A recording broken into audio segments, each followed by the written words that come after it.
Bismillahirrahmanirrahim. Assalamu alaikum dear students. Welcome all of you on the behalf of Apex Group of Colleges. I am Professor Muhammad Bilal, Head of Commerce Department, Apex Group of Colleges, Pesca Campus. In today's lecture of Principles of Banking, we are going to discuss difference between scheduled and non-scheduled bank. Today is lecture number 15. آج کا جو lecture ہے اس میں انشاءاللہ ہم discuss کریں گے کہ جو فہرستی اور غیر فہرستی بینک ہے اس میں کیا فرق ہے. تو اس فرق کو ڈسکس کرنے سے پہلے ہم بنیادی طور پر یہ سمجھیں گے کہ فہرستی اور غیر فہرستی بینک سے جو ہے وہ کیا مراد ہے. تو عام طور پر ایسے بینک جو مرکزی بینک کے چارٹر کے تحت باقاعدہ رجسٹرڈ ہوں یعنی اس کی فہرست میں شامل ہوں اور مرکزی بینک کی مرتب کردہ جو پالیسیز ہیں ان کے تحت ملک میں بینکاری کے فرائض کو سر انجام دیتے ہوں تو فہرستی بینک کہلاتے ہیں. اس کی مثال ہمارے پاس حبیب بینک لمیٹڈ ہے, اس میں ہمارے پاس الائڈ بینک لمیٹڈ ہے اور یہ باقی الفلاح بینک اور اس طرح کے جو سارے بینکس ہیں وہ سارے ہمارے فہرستی یا اسکیجولڈ بینکس کہلاتے ہیں. بنیادی طور پر ہم لوگ فہرستی بینک ایسے بینک کو کہتے ہیں جو کہ مرکزی بینک کے جو قوانین ہیں ان قوانین کے تحت اپنی جو ہے وہ بینکاری کی خدمات جو ہے اس کو سر انجام دے رہا ہے. اور وہ مرکزی بینک جو ہے اس کے قوانین کے تحت جب اپنی خدمات سر انجام دیتا ہے تو پھر وہ مرکزی بینک کی لسٹ میں اس کا نام ہوتا ہے کہ یہ بینک ہمارے قانون کے تحت جو ہے وہ خدمات فراہم کر رہا ہے.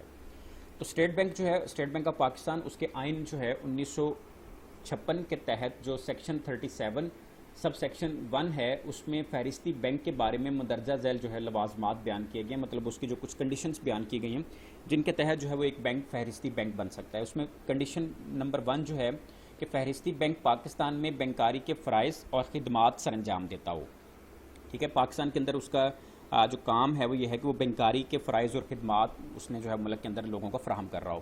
اس کے علاوہ مرکزی بینک جو ہے اس کا جو لوازمات ہیں اس کے تحت ہمارا جو فہرستی بینک ہے اس کا ادا شدہ جو سرمایہ ہے وہ 9 بلین جو ہے ہونا چاہیے. یہ 31/12/2012 تک جو ہے یہ اس کی شرائط تھیں تو اس سے کم نہیں ہونا چاہیے.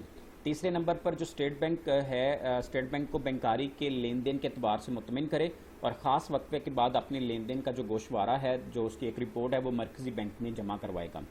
چوتھے نمبر پر یہ جو بینک ہوتا ہے یہ کمپنی آرڈیننس میں دی گئی تعریف کے مطابق ہو. اور پانچویں نمبر پر اپنی طلبی اور جو مدتی امانتیں ہوتی ہیں ان کا ایک خاص تناسب جو ہے وہ مرکزی بینک کے پاس بطور زر محفوظ کروائے گا. تو مندرجہ بالا اگر جو شرائط ہیں وہ کوئی بھی تجارتی صنعتی زرعی یا ترقیاتی بینک جو ہے وہ پوری کر رہا ہو تو پھر وہ فہرستی بننے کی درخواست جمع کروا سکتا ہے. اس وقت پاکستان کے اندر جو 43 جو ہے وہ اسکیجولڈ بینکس ہیں اور ان کی جو شاخوں کی تعداد ہے وہ 9772 ہے. اس کے مقابلے میں غیر فہرستی جو بینک ہے وہ ایسا بینک ہوتا ہے جو کہ مرکزی بینک کی فہرست میں شامل نہ ہو اور مرکزی بینک کی طرف سے جو عائد کردہ شرائط اور پابندیاں ہوتی ہیں ان سے آزاد ہوتا ہے. اور اسی طرح سے جو تجارتی بینک مرکزی بینک کی شرائط کو پورا نہیں کرتا تو پھر اس کو مرکزی بینک کی فہرست میں شامل نہیں کیا جاتا, اس لیے اسے ہم غیر فہرستی بینک کہتے ہیں. جس میں ہمارے پاس جو ہے وہ bank of Azad Jammu and Kashmir اس کی ایک ایگزامپل ہے. اس کے علاوہ پاکستان میں سندھ صوبائی امدادی بینک بھی جو ہے اس کی ایک ایگزامپل ہے. تو ڈیئر اسٹوڈنٹس اب ہم 1 بائی 1 ڈسکس کرتے ہیں کہ ہمارے پاس جو ہے وہ فہرستی اور غیر فہرستی بینک میں جو فرق ہے وہ کن بنیادوں پر کیا جاتا ہے. تو ہم ان پوائنٹس کو جو ہے وہ 1 بائی 1 ڈسکس کرتے ہیں. پہلے نمبر پہ ہے فہرست میں شمولیت. تو جو فہرستی بینک ہوتا ہے وہ اسٹیٹ بینک آف پاکستان کا جو ایکٹ ہے 1956 کے تحت سیکشن 37 سب سیکشن 1 کے تحت جو ہے وہ مرکزی بینک کی فہرست میں شامل ہوتا ہے, اس لیے ہم لوگ اس کو فہرستی بینک کہلاتے ہیں. اس کے علاوہ جو غیر فہرستی بینک ہوتا ہے پاکستان کا جو اسٹیٹ بینک آف پاکستان ہے اس کے ایکٹ 1956 کے سیکشن 37 سب سیکشن 1 کے تحت جو ہے وہ مرکزی بینک کی فہرست میں شامل نہیں ہوتا, اس لیے اس کو ہم غیر فہرستی کہتے ہیں. اس کے بعد منظور شدہ سرمایہ جو ہے اس کی اگر ہم لوگ حد دیکھیں تو ہمارا جو فہرستی بینک ہے اس کے منظور شدہ سرمایہ کی حد 9 بلین ہے, جبکہ جو غیر فہرستی بینک ہے اس کے منظور شدہ سرمایہ کی کوئی حد مقرر نہیں کی گئی.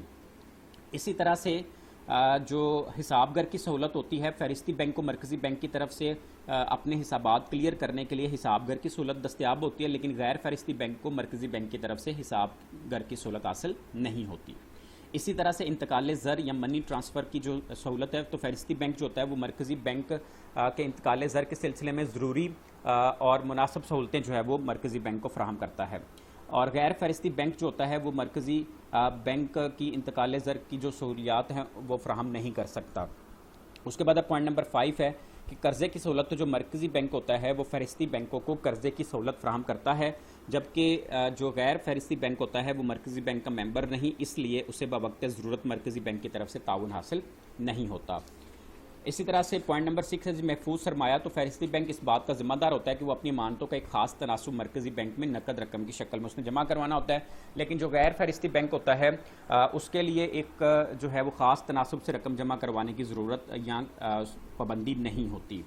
اس کے بعد اب مرکزی بینک کا اطمینان۔ تو فہرستی بینک کے لیے لازمی ہوتا ہے کہ وہ مرکزی بینک کا اطمینان حاصل کرے کہ وہ جو ڈپازٹرز ہیں اور اکاؤنٹ ہولڈرز ہیں ان کے بینیفٹ کے لیے کام کر رہے ہیں۔